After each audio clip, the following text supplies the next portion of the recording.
การนำนักขลุงจันทร์ลงติดตามสุกยูการฝึกซ้อมของขบวนสวนสนามนางสาวถือป้ายและการแสดงศิลปะวัฒนธรรมของน้องนักเรียนจำนวนเกือบ 2,000 คนจาก6โรงเรียนเพื่อเกียมใส่พิธีเปิดปิดในงานมหกรรมกีฬาแห่งชาติครั้งที่ 12 ที่นครหลวงจันทร์เป็นเจ้าภาพ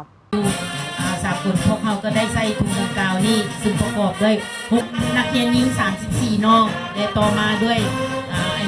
ปัจจุบันการฝึกซ้อมของขบวนสวนสนามนางสาวถือป้ายและการแสดงศิลปะวัฒนธรรมของน้องนักเรียนแม่นเริ่มฝึกซ้อมก้าวเข้าสู่อาทิตย์ที่ 3ภายหลังที่ได้มีการเต้าโฮมก้อนกำลังแต่วันที่ 8 ตุลาและเริ่มฝึกซ้อมอย่างเป็นทางการในวันที่ 13 ตุลา2025เป็นต้นมาเพื่อเกียมใส่ในพิธีเปิดปิดงานมหกรรมกีฬาแห่งชาติครั้งที่ 12 ที่นครหลวงจันทร์เป็นเจ้าภาพหรือนครหลวงจันทร์เกมที่จะจัดขึ้นในระหว่างวันที่ 15 หา25 พฤศจิกายนที่จะมาถึงนี้โดยเห็นได้ถึงความหมายความสำคัญของขบวนการทุกก้อนกำลังที่จะประกอบส่วนใส่งานมหกรรมครั้งนี้ให้มีผลสำเร็จและเป็นเจ้าภาพที่ดีในการต้อนรับบรรดาการนำนักกีฬาและมวลชนจากทุกแขวงทั่วประเทศดังนั้นในวันที่ 29 ตุลา2025ผ่านมาท่านอัศพังค์ท้องศรีพันดรเจ้าของนครหลวงจันทร์ประธานจัดงานมหกรรมกีฬาแห่งชาติครั้งที่ 12ท่านบัวเงินสาภูวงศ์คณะรับผิดชอบระดับชาติพร้อมด้วยคณะก็ได้ลงติดตามและให้กำลังใจการฝึกซ้อมของบรรดาน้องนักเรียนที่ร่วมประกอบส่วนในขบวนสวนสนามนางสาวถือป้ายและการแสดงศิลปะวัฒนธรรมรวมทั้งหมด 1,855 น้องที่ร่วมฝึกซ้อมอยู่ใน 4 จุดคือมส.เวียงจันทร์มส.มิตรภาพลาวเวียดสนามม้าและมส.ตานมีไซในนี้จุดที่ 1 อยู่มส.เวียงจันทร์แม่นขบวนสวนสนามนางสาวถือป้ายและแห่แลนทวนไฟ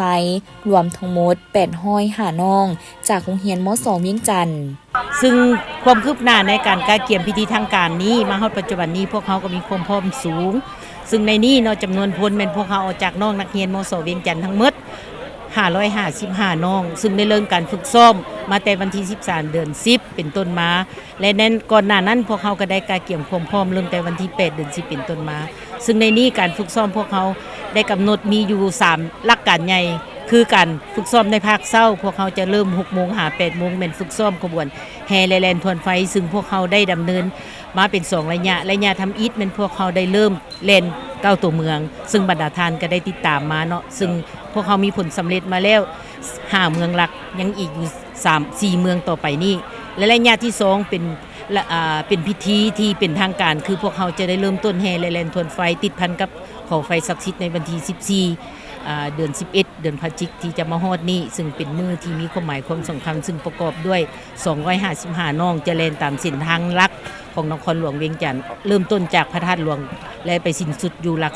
16และลำดับต่อมาพวกเขาจะสืบต่อเข้าพิธีเขาเอิ้นว่าเฉลิมฉลองหรือว่าเปิด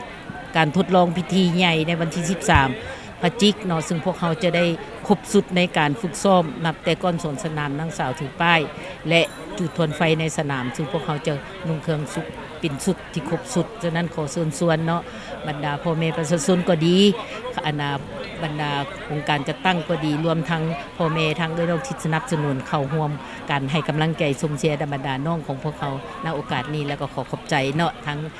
ทีวีเพิ่นให้การสนับสนุนในการมาติดตามข่าวในการซุกยู่ให้กำลังใจในก้อนขบวนดังกล่าวนี้มีผลสำเร็จจนกว่าจะสำเร็จการปิดงานอย่างเป็นทางการขอขอบใจ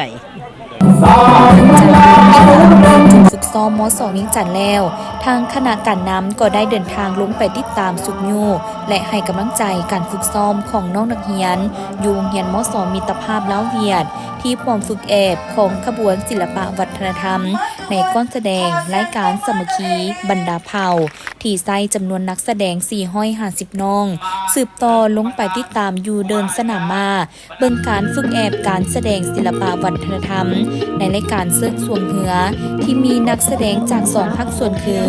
น้องนักเรียนโรงเรียนม.ปลายโนนสว่างและกลุ่มโฆษณาอบรมก็ กองศิลปากรกระทรวงป้องกันความสงบจำนวน450คนและปิดท้ายลงไปติดตามการฝึกแอบอยู่จุดมอสอตานมีไซที่พร้อมฝึกแอบได้การสาวหนุ่มผู้เข้มแข็งคือการเผยแพร่ศิลปะการต่อสู้มวยลายลาวรวมนักแสดงทั้งหมด450คนที่มาจากมอสอตานมีไซและมอสอศิวิไลร่วมประกอบส่วนการแสดงมื้อนี้พวกเฮาก็ได้มาเบิ่งการฝึกซ้อมก่อนการแสดงสิ่งประกอบส่วนเขาในพิธีเปิดงานมหกรรมกีฬาแห่งชาติครั้งที่12ที่นครหลวงจันทร์ของเฮาเป็นเจ้าภาพอันนั้นก็ถือว่างานมหกรรมกีฬาแห่งชาติครั้งที่12ของเฮานี้ก็เป็นขบวนการที่สำคัญที่สุดให้แก่เพื่อเป็นการกาเกียมเฉลิมฉลองวันสร้างตั้งสปป.ลาวของเฮาครบรอบ50 ปีซึ่งเป็นวันที่มีความหมายความสำคัญและชาวปวงชนลาวทั้งชาติก็มีความเอกอ่างทะนงใจ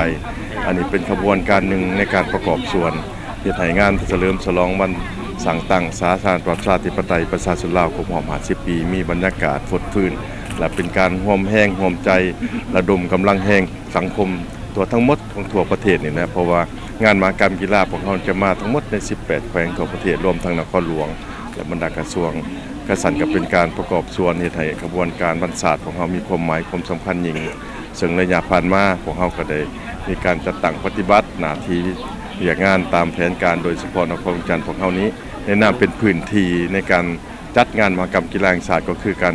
จัดงานเฉลิมฉลองวันสร้างตั้ง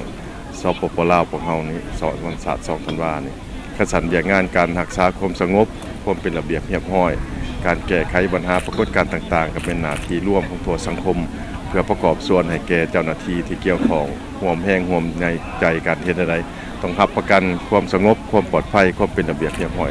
100% เฮ็ดให้งานเฉลิมฉลองวันศาสตร์ของเฮาที่จะมาถึงนี่ต้องเป็นนั่นเอกอ้างทะนงใจของปวงชนลาวทั้งชาติเอามาเบิ่งในการรับชมในการฝึกซ้อมมื้อนี้ก็ถือว่า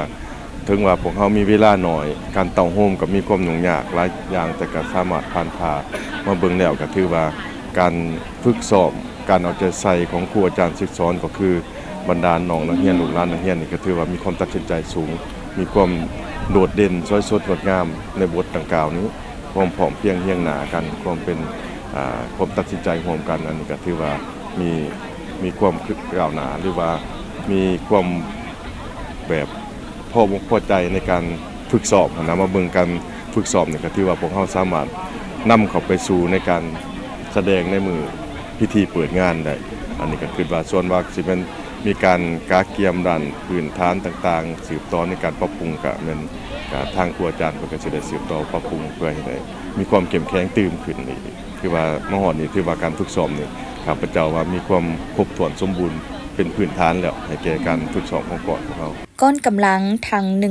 1,855 คนที่พวมฝึกแอบอยู่ใน 4 จุดนี้แม้จะเป็นก้อนกำลังหลักของขบวนสวนสนามนางสาวถือป้ายและการแสดงศิลปะวัฒนธรรมที่พวกเขาจะได้รับชมและได้เห็นในมื้อเปิดปิดงานมหกรรมกีฬาแห่งชาติครั้งที่12ที่นครหลวงจันทร์เป็นเจ้าภาพและยังเหลือเวลาอีกบ่ถึงเดือนที่บรรดานักแสดงเหล่านี้จะต้องได้พร้อมเพรียงกันฝึกแอบให้มีความกลมเกลี่ยวและสมบูรณ์แบบเพื่อร่วมเป็นเจ้าภาพที่ดีต้อนรับบรรดาการนำนักกีฬาและมวลชนนักท่องเที่ยวจากทั่วประเทศที่จะเดินทางเข้าร่วมให้สมกับงานมหกรรมระดับประเทศ